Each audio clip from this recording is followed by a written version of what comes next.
I figured I'd bring you along as I try out my new Prismacolor watercolor pencils. Um, I haven't used them before, uh, and I was just curious how they'd work. And I figured, well, I'd bring y'all along for my journey to see how they work, or whether I'll be able to use them well or not, or what I need to learn. So we'll try to make a little something here. Don't know how it'll turn out, but we'll see.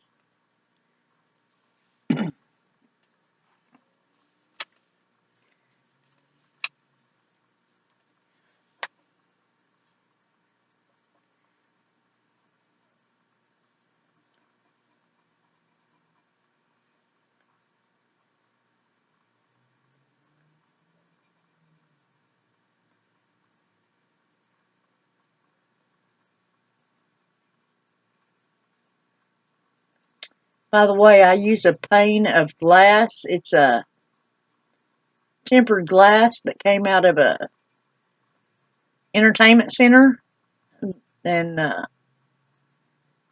we no longer have the entertainment center. But I liked the doors so well, I went ahead and kept them because the entertainment center was worn out.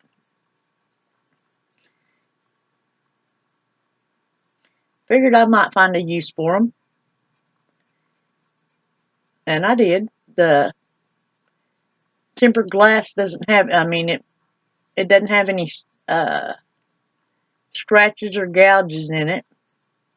Makes a great surface to put my artwork on. So when I'm working with pencil, so I don't have all the texture from everything underneath the paper. And you might be able to see it over there in the background in front of the window. Um, I've also recycled a tempered glass not countertop, but a tempered glass tabletop for the top of my desk. So if I'm not using the easel, I can sit there and work and not have to worry about um, having something happen to my work just because my work surface isn't smooth enough. I have found that using the glass allows me to use cheaper materials since my work is not um, for archival purposes. It's for the illustrations in children's books so far. I would love to get to where I can put some work out there for, to where I can sell part of my original artwork as pieces. But up until this date, I have only worked on material um, that's not really archival. So I can't, in all good conscience, try to sell some of my artwork to an individual and just have it fade or, deteriorate with time. Um, I'm not a Rembrandt or a Van Gogh or any of those people.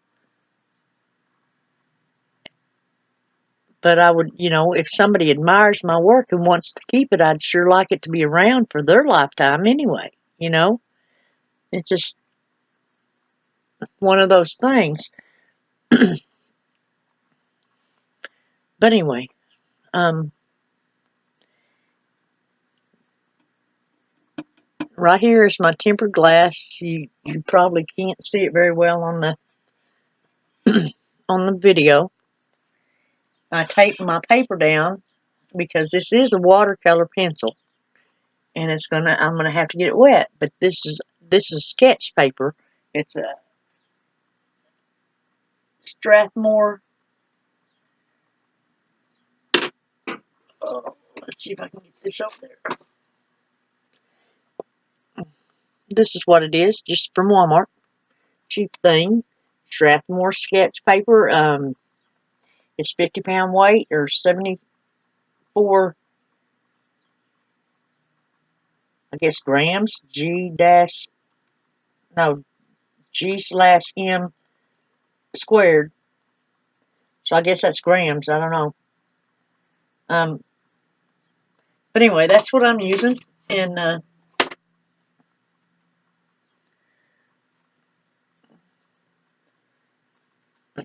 don't know what we'll wind up with here. And I've got it taped down on all sides.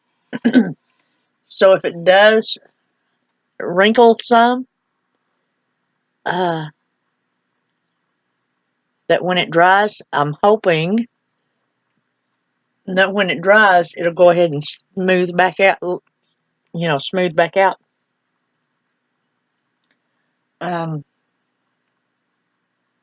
That's a trick that I saw. Like I said, I watch a lot of YouTube videos to try to improve because I really can't afford to go take art classes.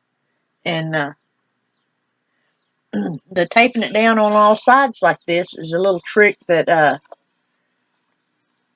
Shoe Rainer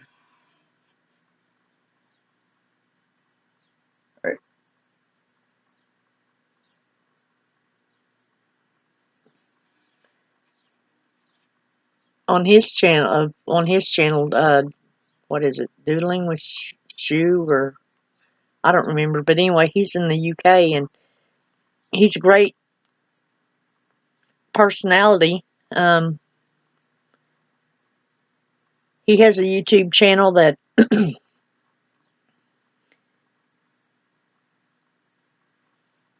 shows him illustrating a little bit of, stuff, and he's a book illustrator and a book writer, and he sort of takes you along for his journey now and again, and you can request things to be drawn, and but he's a fun guy, I think. But anyway,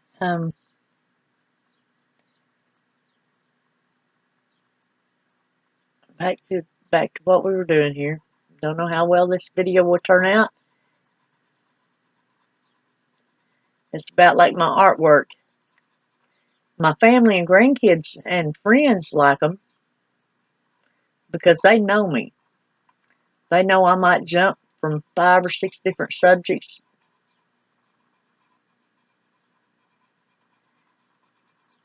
Or I might pause for almost 5 minutes and because I've already got on to something else. But anyway. And I have a habit of saying, but anyway.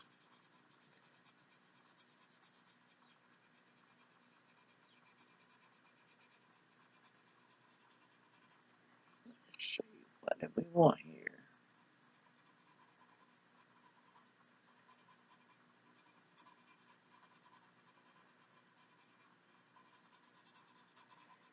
Hopefully these colors will blend well and we'll wind up with something that looks like something other than a bunch of mud.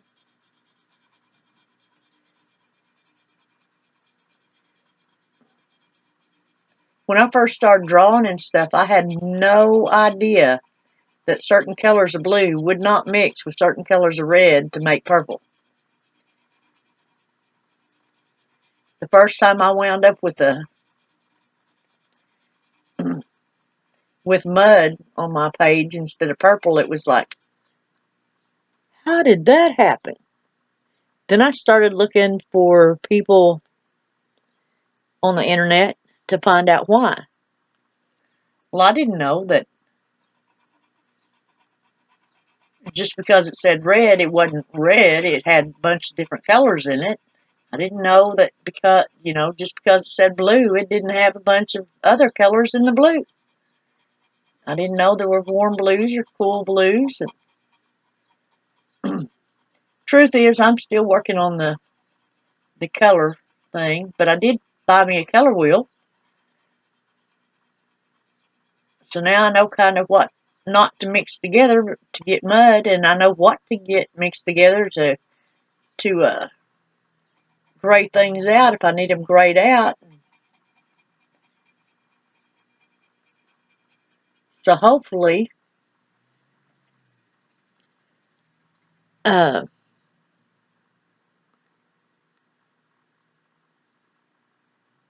my artwork will improve. I'm sorry, folks. Looking at this video screen and seeing my face looking back at me is hilarious. I don't like my picture taken anyway, and I'm doing this voluntarily, and it's sort of like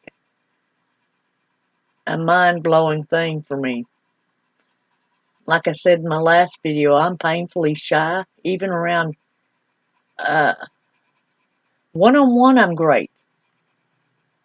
One-on-one, I'm 12 foot tall and bulletproof.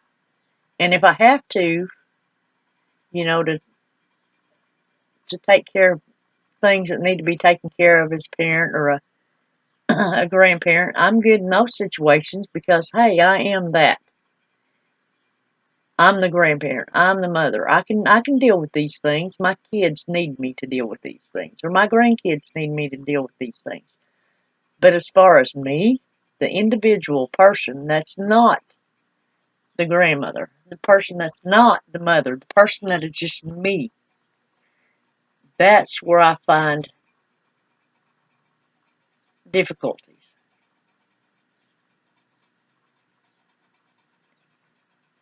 That's where my shyness kicks in to overdrive, and it's like,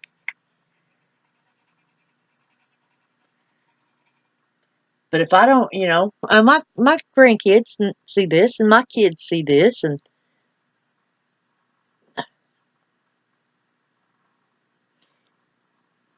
if I don't jump out there and do this in spite of my shy tendencies, then what am I showing little people? What am I showing my little children, my little grandchildren? Grandparents have a lot bigger effect on grandkids than parents sometimes, because the parents have to bring home the groceries and pay all the bills and be busy, and us grandparents, we get to be a little more no strings attached involved, so we get to do the stuff that the parents don't get to do. We get to take them to like the zoo, and we get to take them to the park, and not have to worry about, okay, they didn't have a good dinner last night because they were too tired from going to the zoo to eat well. We just have to make sure they eat well with us, and then we can send them home.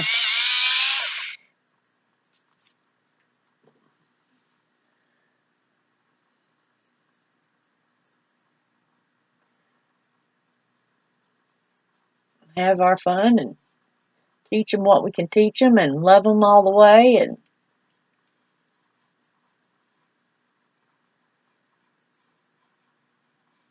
the parents are the ones that have to worry about whether they have shoes tomorrow for school, or, that kind of thing. But anyway, I'm kind of on another tangent. Sorry about that, folks. Um, Truth is, I don't have a clue what I'm drawing here, but I like a lot of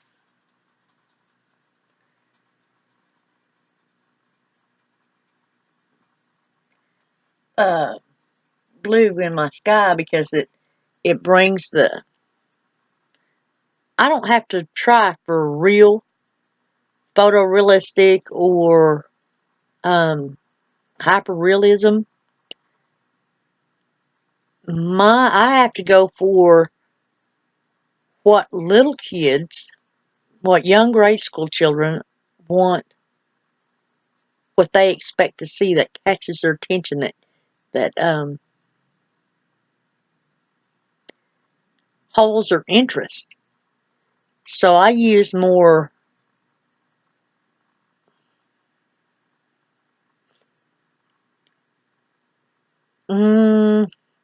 I guess I'd say in your face color, because when you use a blue, you want a blue. You don't want the atmospheric effect to show up in your work. You want perspective to where you can see that it goes back away from the viewer in the back, but you don't want it to the point that it looks like, oh wow, there's fog back there in the background, and because kids, they see a bright red ladybug and they're off chasing it. They see a real bright colored butterfly and they're off running, chasing that butterfly.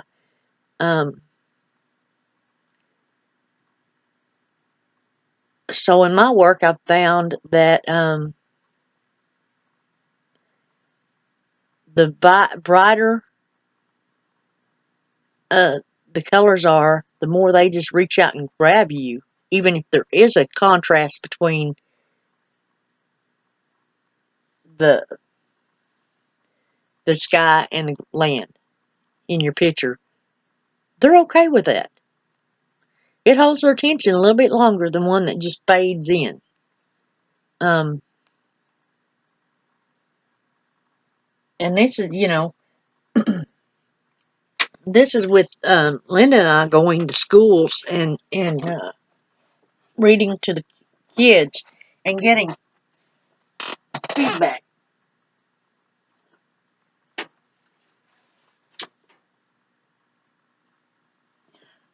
Pardon me, we had a storm last night, and my feet are a little cold, so I'm getting a little cover here.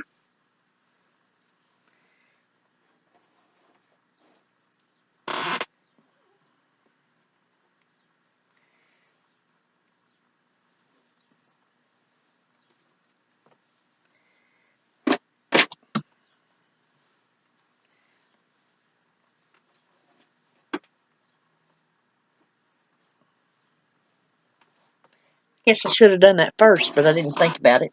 I was excited about getting to visit with you guys again, and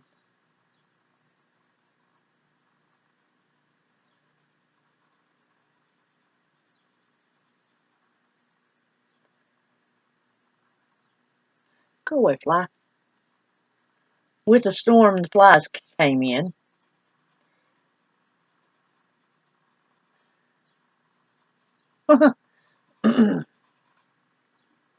How many of you guys have ever heard the saying, grasshopper sitting on railroad tracks, picking his teeth with a carpet tack. Grass grew up, tickled his chin, he opened his mouth, and a fly flew in.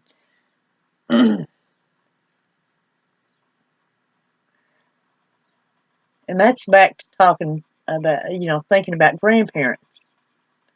My children, as little ones, they adored their grandparents, still do, the ones that are still with us. And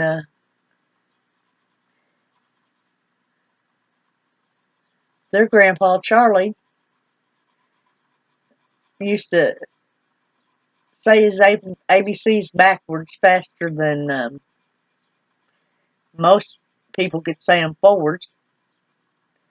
But he'd sing, he'd teach the kids little sayings like that, and taught them to say their ABCs backwards, and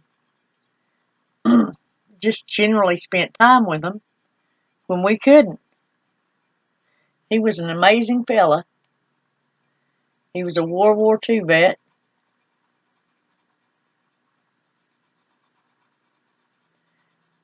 Made it all the way through the service with nothing but a broken thumb, and came home, and he was in a regular job, and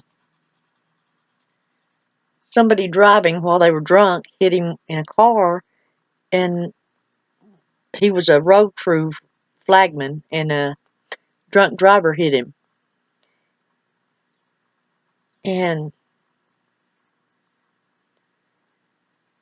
so he was physically disabled from that point forward. He could get up and walk and stuff like that, but he couldn't hold down a regular job because he was disabled.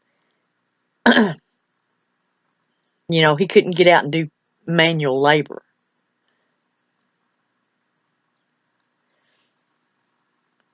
And he had a lot of battles with cancer, so that kept him from working a regular job all the way through, too. But so he had some time to spend with the grandkids.